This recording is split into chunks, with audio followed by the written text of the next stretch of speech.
Hello दोस्तों, मैं हूं सीए तुषार वशिष्ठ और मैं आपकी हेल्प करने आया हूं सीए फाउंडेशन लॉ में। मुझे पता है बहुत कम दिन रह गए हैं सितंबर एग्ज़ाम में, तो मैं लेके आया हूं 5-5 मिनट की वीडियोस जो आपकी हेल्प करेंगी एंड में एग्ज़ाम्स में, ताकि आप इजीली स्कोर कर सको 60 मार्क्स। मैं बता रहा हूं सिर्फ इंपॉर्टेंट टॉपिक्स जो आपको करके जाने हैं, केस स्टडी वाइज या डायरेक्ट क्वेश्चन वाइज। ठीक है, तो चलिए शुरू करते हैं। Unit 3, registration and dissolution of a firm, partnership वाले के चैप्टर का यूनिट है। ठीक है, तो चलिए शुरू करते हैं। देखिए, पिछले वाला यूनिट जो था वो गया था case study wise, proper proper direct कम बनता है उससे, इस वाले से डायरेक्ट ज़्यादा बनते हैं। ठीक है, तो रजिस्ट्रेशन कैसे कैसे होती है, उसमें क्या फॉर्मेलिटीज चाहिए, इसका डायरेक्ट क्वेश्चन आ जाएगा। ठीक है, कॉन्सिक्वेंसेस क्या क्या हो सकते हैं नॉन रजिस्ट्रेशन के, डायरेक्ट क्वेश्चन पूछ सकते हैं आपसे। ठीक है, एक्सेप्शन ज़रूर कर जाना, केस स्टडी में पूछ सकते हैं exemption, exception sorry. Dissolution of a firm, इसका डिफरेंस कर जाना, डिसोल्यूशन ऑफ फर्म और पार्टनरशिप। ठीक है, और मूड्स क्या क्या होते हैं डिसोल्यूशन के। ठीक है,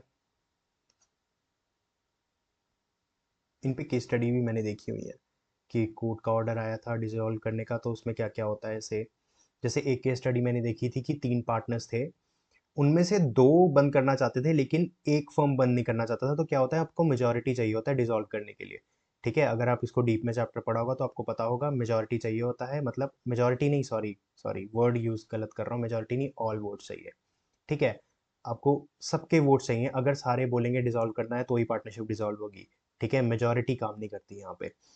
तो उस केस स्टडी को ध्यान से करके चले जाना, वो एक केस स्टडी देखी थी, तो फिर वो बाद में चला गया था कि तुम कोर्ट में जा सकते हो, आपके पास रेमेडी यही थी और कोर्ट फिर डिसाइड करता। ठीक है, ये वाला टॉपिक था वो। ठीक है, तो किन किन केसेस पे हो सकता है ये सब लिखा हुआ है।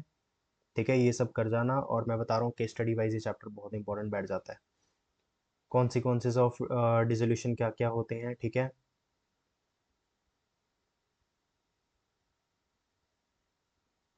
तो ये चैप्टर खत्म होता है। इतना कोई मुश्किल चैप्टर नहीं है, आप रीड करेंगे, आप रीडिंग में ही समझ जाएंगे चैप्टर। ये को बहुत ज़्यादा मुश्किल लैंग्वेजेस भी नहीं है इस चैप्टर में यूज़ की हुई। ठीक है, थैंक यू।